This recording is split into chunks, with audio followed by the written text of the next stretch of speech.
Hey, what's up guys? Hari ni kita nak buat frozen yogurt bar. Ni dessert yang paling senang boleh buat kat rumah. Dia macam vibe-vibe makan yayau, tapi bukan sebab macam yayau lah, tapi sedap. Okay, first pergi supermarket, cari yogurt yang tub besar ni.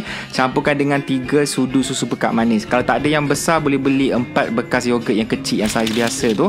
Okay, lepas tu ambil tray, alaskan dengan baking paper, letak yogurt ke atas and ratakan. Tapi jangan nipis sangat tau, biar bagi dia tebal sikit, senang nak potong. And letak je topping yang korang suka. Tak kisah, aku letak strawberry, passion fruit, blueberry, granola pun letak. Lepas tu boleh drizzle hazelnut sauce ke atas. Anggap macam korang pergi kedai, pergi yayau ke whatever topping korang suka, gummy worm ke whatever worm, letak je ke atas.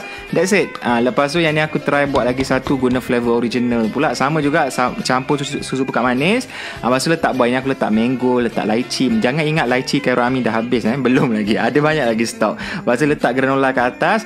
And then yang ni aku letak sos pistachio. Okay, telan air dulu sekejap. Lepas tu dah siap semua, kita boleh bekukan minimum 3 jam. Make sure dia betul-betul keras macam ni. Kalau tak cukup, bekukan lagi sampai dia betul-betul keras. And baru potong, boleh dengar bunyi kruk krap dia tu.